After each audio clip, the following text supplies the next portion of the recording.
This is 6 ways to be more productive. And the first one is to just feel good and feel positive emotions because it broadens the amount of actions that are available to you, which will then allow you to be more creative and perform more productively compared to the opposite of this, which is feeling negative emotions. Now, it's important to note that in this video, I'm defining productivity as doing work that matters to you, the purposeful work that you can do for hours and hours and hours that doesn't even feel like work, and doing that work as effectively as possible.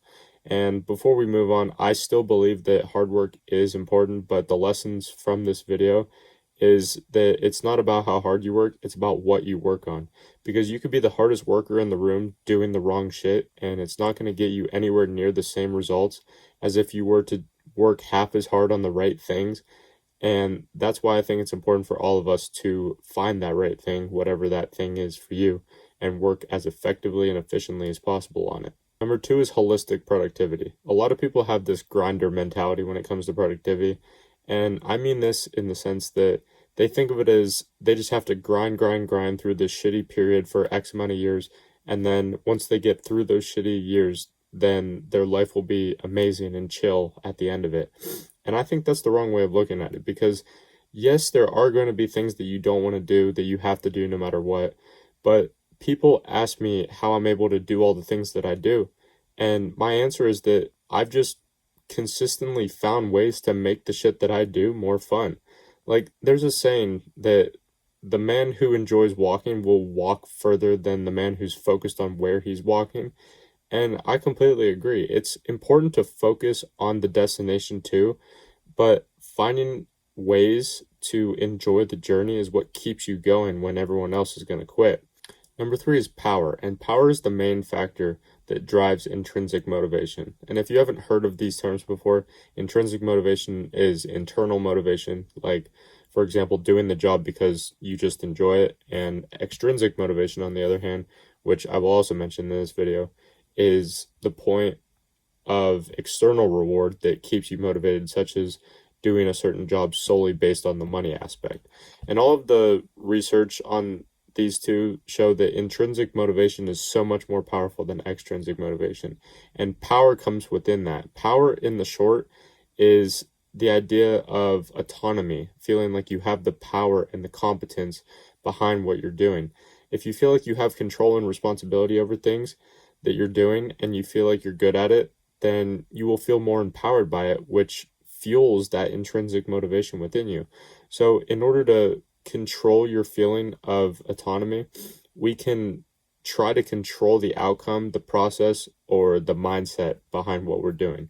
And most of the time, we can't control the outcome of things. Like, I can't control how many people watch my videos, for example, but I do have control over how I make them, which is the process. Then when it comes to mindset, it's the difference between telling yourself, I have to do this and I get to do this. This was a big mindset change for me.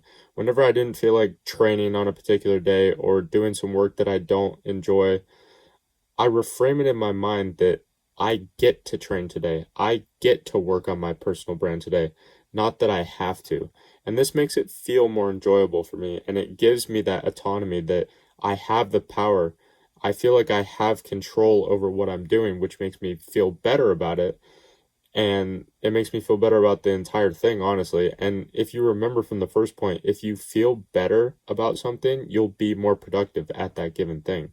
Number four is the importance of play. And this one is about burnout. Even though I personally don't believe in burnout, I know a lot of you might be struggling with this. And it's not easy as I make it sound to just like snap your fingers and not believe in burnout anymore. So I'm going to try and give you some value in a different way that you might not have heard of before when it comes to burnout.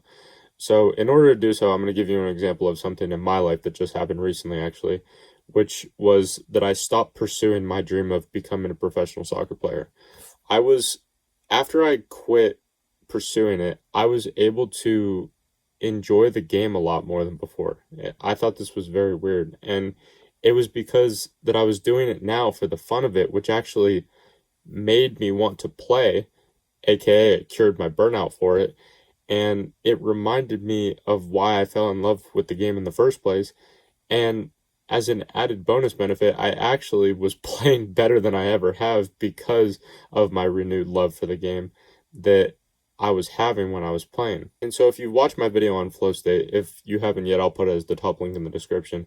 But something I mentioned in that video is lowering the stakes and how that can ignite your feeling of play for a given thing, which is more likely to put you into a flow state as a result of it. So the question then becomes, how can we experience more play in our work? And the answer is to just lower the stakes. And what I mean by this, for example, is Lionel Messi, when he was playing in the World Cup against France in 2022, he probably wasn't having that much fun during that game because of how stressful that game was for him and everything that was on the line. The game was back and forth, 2-2, 3-2, 3-3, extra time penalty shootout, all that shit.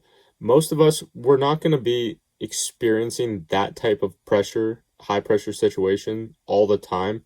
So if we can find ways to try and dial back the seriousness of our work, that's how I've been able to perform way better and feel more playful in my work, which has led to increased flow states and more enjoyment in my work. So, to give you some practical strategies on how to lower stakes, the first one is to be sincere, not serious. And what I mean by this is that you want to find that happy medium right in the middle of not caring too much about a thing and not giving a fuck at all, which I think is what sincerity actually is, to be honest with you.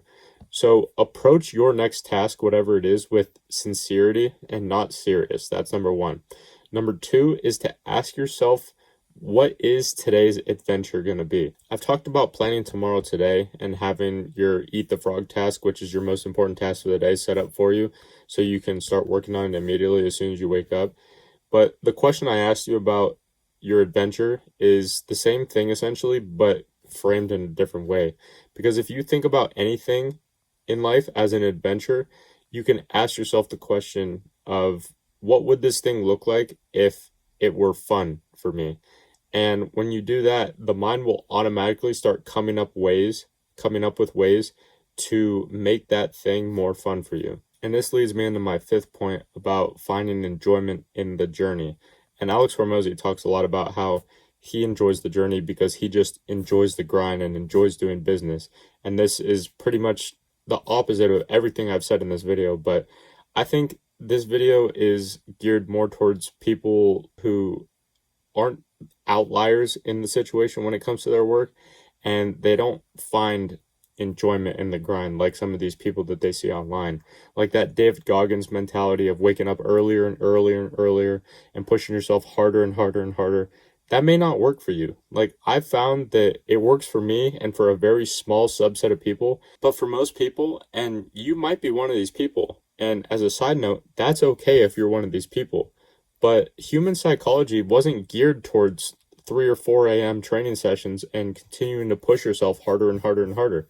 It's not the reality for most people. So that's why I'm making this video, to try and help you and help you find ways to make things that are good for you and more enjoyable for you so you can enjoy your work more. With that being said, there's two conflicting ends of the spectrum where it's like discipline is extremely important and I should continue to use my discipline so I don't lose it.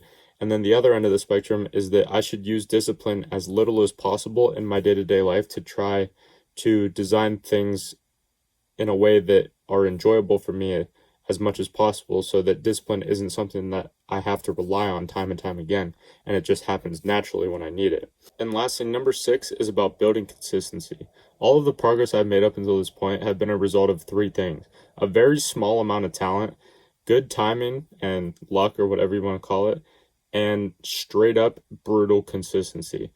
That's why these 30-day challenges, these 5-minute six-pack ab routines, the top 7 ways to make $1,000 online, that's why none of this shit works, because there's no consistency behind these messages that are being purported to you.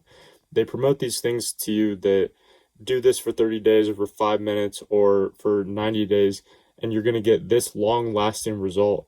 And that's just not how life works. Now, I'm not saying that consistency guarantees success, because it doesn't, but it for damn sure gives you a shot.